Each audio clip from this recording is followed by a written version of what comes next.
नमस्कार, मैं संजय प्रभाकर। बिहार विधानसभा चुनाव में कौन मारेगा बाजी? आरजेडी की लीडरशिप वाला महागठबंधन या बीजेपी और जेडीयू की डबल लीडरशिप वाला डबल इंजन वाला एनडीए? डबल लीडरशिप वाली बात ही अब एनडीए के लिए मुश्किल, तो वहीं दूसरी तरफ तेजस्वी यादव के लिए एडवांटेज की पिक्चर बना रही है आम जनता में। देखिए, सिंहासन पर कब्जा करने के फेर में लगी बीजेपी फेरे में फंसती नजर आ रही है खुद, और इसकी वजहें आपको भी 16 आने सच लग सकती हैं, जो कारण मैं आपको बताने जा रहा हूं अलग अलग। गौर से देखिएगा इस वीडियो को। देखिए, बिहार की राजनीति में इस वक्त सबसे बड़ा सवाल यही है, क्या बीजेपी अपनी ही बनाई चाल में फंसती नजर आ रही है और फंस जाएगी? बिहार विधानसभा चुनाव के नतीजे का असर अगले साल होने वाले पश्चिम बंगाल के विधानसभा चुनाव पर भी पड़ सकता है और पड़ेगा। तो आगे बढ़ने से पहले आपसे मेरी दिली गुजारिश है कि अगर आपने अभी तक मेरे इस चैनल को सब्सक्राइब नहीं किया है तो तुरंत कर लीजिए, मेरा हौसला अफजाई कीजिए और वीडियो देखने के बाद अपनी राय कमेंट बॉक्स में जरूर लिखिएगा, क्योंकि आपकी राय से खबरों की दुनिया में क्रांति आ सकती है। चलिए आते हैं बिहार की सियासत से जुड़े ताजा मुद्दे पर जिसकी मैं बात कर रहा हूं। इस समय खबरें यही कह रही है कि सीट बंटवारे के बाद नीतीश कुमार जो हैं नाराज हैं और जेडीयू के भीतर असंतोष बढ़ता जा रहा है। बीजेपी और जेडीयू के बीच जो सीट शेयरिंग हुई है उसमें दोनों को बराबर 101 सीटें दी गई हैं चुनाव लड़ने के लिए, लेकिन ये बराबरी सिर्फ कागज पर है, जो वहां पर लोगों में अब चर्चा का विषय बन चुका है। जमीन पर नहीं है, कागजी है। जेडीयू के कई नेताओं का आरोप है, ये बातें आ रही हैं धीरे धीरे सामने खुलकर, कि उन्हें वो सीटें दी गई हैं जहां उनकी पकड़ कमजोर है, यानी जो जीत सकते थे उनसे सीटें छीनी गई और जो हार सकते हैं उन्हें मैदान में उतारा गया है। और यही वजह है कि कहा जा रहा है कि बीजेपी की ये चाल कहीं उसे खुद भारी ना पड़ जाए। देखिए, नीतीश कुमार भले ही सार्वजनिक तौर पर चुप हैं, लेकिन उनके आसपास के सूत्र साफ इंडिकेट कर रहे हैं, संकेत दे रहे हैं, बोल रहे हैं कि वो इस बराबरी से खुश नहीं है। उन्हें लगता है कि बीजेपी ने उन्हें सीमित करने की रणनीति बनाई है। कई जगह जेडीयू के कार्यकर्ता बगावती तेवर में आ चुके हैं। तस्वीरें आ रही होंगी आपको, सोशल मीडिया पे भी कई तस्वीरें आ रही हैं, वीडियोस आ रहे हैं। सीएम हाउस के बाहर जो है नाराज विधायक घूमते फिरते बैठते हुए नजर आ रहे हैं, धरने पर बैठ गए, ऐसी खबरें भी आ रही हैं। टिकट बंटवारे को लेकर हंगामा हो रहा है और इन सब ने ये मैसेज दिया है आम जनता में, एक पिक्चर बन रही है कि सब कुछ ठीक ठाक नहीं है एनडीए में, जैसा प्रेस रिलीज में बताया जाता है। प्रेस कॉन्फ्रेंस के या प्रेस से बात करते हुए नेता बता रहे हैं। अब अगर नीतीश का मन जो है खिन्न हो चुका है अंदर अंदर, अगर वो नाराज हैं, तो बीजेपी के लिए ये आने वाले वक्त में बड़ा सिरदर्द साबित हो सकता है। देखिए, बीजेपी की ताकत इस बार जरूर बढ़ी है, लेकिन बिहार की राजनीति में नीतीश कुमार वो खिलाड़ी हैं जो वक्त आने पर चाल बदलने में माहिर हैं। बीजेपी के कई पुराने सहयोगी पहले भी कह चुके हैं, बीजेपी जो है भरोसेमंद नहीं है। उद्धव ठाकरे, महाराष्ट्र के पूर्व मुख्यमंत्री उद्धव ठाकरे ने भी महाराष्ट्र से चुटकी लेते हुए कहा, बीजेपी अपने साथियों को धोखा देती है, बिहार में भी वही करेगी। और ये बयान अब बिहार के विपक्ष के हाथ में एक बड़ा हथियार बन गया है। अब जरा आंकड़े देखिए, बीजेपी और जेडीयू दोनों को 101 सीटें मिली है लड़ने के लिए। 29 सीटें चिराग पासवान की एलजेपी रामविलास पासवान को दी गई हैं, 6 सीटें जीतन राम मांझी को के एचएएम पार्टी को, हम पार्टी को, और 6 उपेंद्र कुशवाहा की रालोसपा को। यानी कागज पर एनडीए एकजुट तो दिख रहा है, लेकिन अंदर ही अंदर सबके अपने हिसाब किताब नजर आ रहे हैं, बवाल चल रहा है। मांझी खुले तौर पर चिराग पासवान से नाराज दिख रहे हैं। उन्होंने बयान दे दिया है कि चिराग सिर्फ प्रचार करने आते हैं, जमीन पर काम नहीं करते। अब मांझी जेडीयू के साथ खड़े हैं, चिराग बीजेपी के करीब हैं और बीजेपी बराबरी पर खड़ी जेडीयू को साधने में लगी हुई है। यानी एनडीए का ये परिवार बाहर से मजबूत दिख तो रहा है, लेकिन भीतर से बिखरा हुआ है, अंदर खलबली मची हुई है।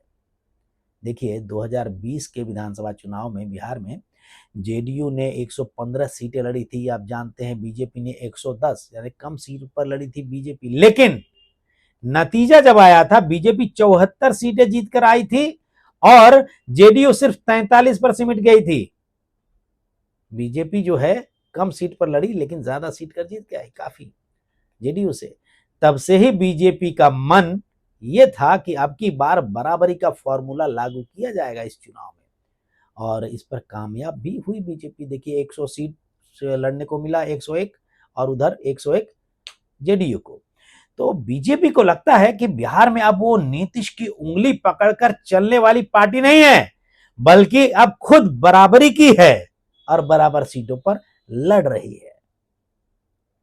लेकिन यही बराबरी नीतीश के लिए बराबरी नहीं है, बर्बादी की शुरुआत जैसी लग रही है, बर्बादी की शुरुआत जैसी लग रही है। वहीं बीजेपी, वहीं देखिए विपक्ष की तरफ नजर डालिए थोड़ा सा, तो महागठबंधन में भी सब कुछ गुलाबी नहीं है। वहां लालू यादव के परिवार पर दिल्ली की अदालत ने आईआरसीटीसी होटल घोटाले में आरोप तय कर दिए हैं। टाइमिंग देखिए, चुनाव का नामांकन शुरू होने से ठीक पहले। और देखिए विपक्ष का आरोप है कि बीजेपी ने अपने राजनीतिक फायदे के लिए ये केस आगे बढ़वा दिया है, आगे बढ़वा दिया है, ये आरोप लग रहे हैं, ताकि जनता के बीच मैसेज जाए कि देखो लालू परिवार जो है भ्रष्ट है। लेकिन देखिए बहुत गौर करने वाली बात है, इसका उल्टा असर भी हो सकता है। यादव समाज और पिछड़े वर्गों के बीच यह मैसेज जा रहा है कि बीजेपी बदले की राजनीति कर रही है, और जब बिहार में भावनाएं जागती हैं तो राजनीति पलटने में देर नहीं लगती है। नीतीश और बीजेपी दोनों को इस भावनात्मक लहर से नुकसान हो सकता है, हो सकता है। देखिए जनता को लग सकता है कि यह चुनाव विकास पर नहीं, बदले की भावना पर लड़ा जा रहा है। और उधर कांग्रेस और आरजेडी के बीच सीट बंटवारे पर भी इस समय तनातनी जारी है, पिक्चर क्लियर नहीं है। कांग्रेस 65 सीटों की मांग कर रही है, जबकि आरजेडी 55 से ज्यादा देने के लिए राजी नहीं है, तैयार नहीं हो रही है। कांग्रेस भी जानती है कि उनके बगैर काम नहीं चलेगा, तेजस्वी कुछ ना कुछ बीच का रास्ता अपनाएंगे या फिर हमारी बात मानेंगे। देखिए अब नामांकन की आखिरी तारीख जो है 17 और 20 अक्टूबर है, और अगर तब तक फॉर्मूला फाइनल नहीं हुआ तो बूथ लेवल की तैयारियां कमजोर पड़ सकती हैं। यानी विपक्ष में भी समन्वय की कमी है। लेकिन महागठबंधन का फायदा यही है कि बीजेपी और जेडीयू के बीच जो ठंडी जंग चल रही है, कोल्ड वॉर, उससे वो खूब हवा दे सकता है महागठबंधन। तो महागठबंधन अब इस लाइन पर काम कर रहा है कि बीजेपी अपने साथियों को खा जाती है, नीतीश कुमार को अगला शिकार बताया जा रहा है, और इधर से उद्धव ठाकरे ने भी अपना बयान दे दिया। देखिए बीजेपी अपने साथियों को ही खत्म कर देती है, और ये नैरेटिव धीरे धीरे जनता तक पहुंचाया जा रहा है विपक्ष की तरफ से कि शिवसेना, अकाली दल, जनता दल, सेक्युलर सबको बीजेपी ने साथ रहकर कमजोर किया है और फिर छोड़ दिया। बिहार में अब यही डर नीतीश खेमे में भी बढ़ रहा है। सोचिए, अब सवाल यह है कि बीजेपी इसे कैसे संभालेगी। बीजेपी के जवाब है हम एकजुट है और कानून अपना काम कर रहा है, हम नहीं करवा रहे हैं। ये जो लालू परिवार के खिलाफ जो अभी आरोप तय हुए हैं, यानी वो लालू केस की टाइमिंग पर आरोपों से बच रही है और विकास के मुद्दे पर ध्यान दे रही है, डेवलपमेंट। लेकिन जमीनी सच्चाई है कि बिहार में बेरोजगारी, शिक्षा और इंफ्रास्ट्रक्चर के मुद्दे अब भी अधूरे हैं, उस पर सवाल खड़े हो रहे हैं विपक्ष की तरफ से, आम जनता की तरफ से। अगर जनता का मूड भावनाओं की बजाय रोजगार और कीमतों की ओर गया तो बीजेपी के सामने मुश्किलें और बढ़ सकती हैं। चिराग पासवान इस बार देखिए एनडीए के भीतर एक महत्वपूर्ण किरदार है, बिल्कुल इनकार नहीं किया जा सकता। जिस तरीके से उनको 29 सीटें मिली, हमको लगता है कि शायद वो 25 से ज्यादा नहीं सोच रहे होंगे, फिर भी मिल गई 29। और देखिए 2020 के विधानसभा चुनाव में बिहार में उन्होंने नीतीश कुमार के खिलाफ लड़कर बीजेपी को जो है इनडायरेक्टली काफी फायदा पहुंचाया था, लेकिन अब वो एनडीए में हैं, उन्हें 29 सीट मिल गई हैं, और ये जो तस्वीर दिखाता है कि बीजेपी ने उन्हें एनडीए का नया चेहरा बना दिया है। लेकिन जेडीयू को यही बात खल रही है, चुभ रही है कि जिन सीटों पर उनका पुराना जनाधार था वहां अब एलजेपी रामविलास उतरेगी, यानी एनडीए के भीतर वोट काटने का खतरा बढ़ गया है। और देखिए, जीतन राम मांझी और उपेंद्र कुशवाहा जैसे छोटी पार्टियों के जो सहयोगी हैं उनको भी सीमित सीटें दी गई हैं, 6-6 सीटें लड़ने के लिए, जिससे उनके कार्यकर्ता नाराज नजर आ रहे हैं। बिहार की राजनीति में छोटी नाराजगियां ही बड़े भूचाल ला सकती हैं और लाती हैं, ये सब जानते हैं। इसलिए अगर नीतीश या उनके समर्थक आखिरी वक्त पर कोई रणनीतिक कदम उठाते हैं तो बीजेपी के लिए बड़ी मुसीबत हो सकती है कि नहीं, सोचिएगा। और नीतीश कुमार कब पलटी खा जाए कोई भरोसा नहीं है। वहीं देखिए, लालू परिवार के खिलाफ चार्ज फ्रेमिंग की खबर जनता के बीच बदले की कार्रवाई के तौर पर फैल रही है ये बात, और विपक्ष अब भी यही कह रहा है कि बीजेपी जो है राजनीतिक मुकदमे करा रही है। और यही नैरेटिव अगर जनता में बैठ गया, लोगों के मन में, वोटर्स के मन में, दिलो दिमाग पर छा गया, तो बीजेपी को नुकसान तो होगा। आप मानते हैं या नहीं मानते हैं? देखिए, याद रखिए इस बात को कि बिहार में वोट सिर्फ जाति या विकास पर ही नहीं बल्कि भावनाओं पर भी पड़ता है। अगर जो है अब जनता को लगा कि बीजेपी जो है नीतीश को कमजोर कर रही है और इस उद्देश्य से आगे बढ़ रही है बीजेपी और विरोधियों से बदला ले रही है, तो सहानुभूति का फायदा विपक्ष उठा लेगा, यानी तेजस्वी यादव वाली लीडरशिप वाला महागठबंधन। और उधर बीजेपी अपने पूरे दमखम के साथ कोशिश कर रही है कि इस चुनाव को विकास बनाम भ्रष्टाचार इसकी लड़ाई बताए। लेकिन मैदान में असली मुकाबला अब बराबरी बनाम भरोसे का हो गया है। नीतीश कुमार जो है भरोसे की बात कर रहे हैं, बीजेपी बराबरी की बात कर रही है, और जनता दोनों की परीक्षा लेने के लिए तैयार बैठी है। अगर नीतीश कुमार का मनोबल गिरा तो बीजेपी को नुकसान तय है, मान लीजिए। और अगर नीतीश आखिरी वक्त पर बीजेपी के खिलाफ किसी बयान से दूरियां बढ़ा लेते हैं तो चुनावी तस्वीर पूरी बदल सकती है।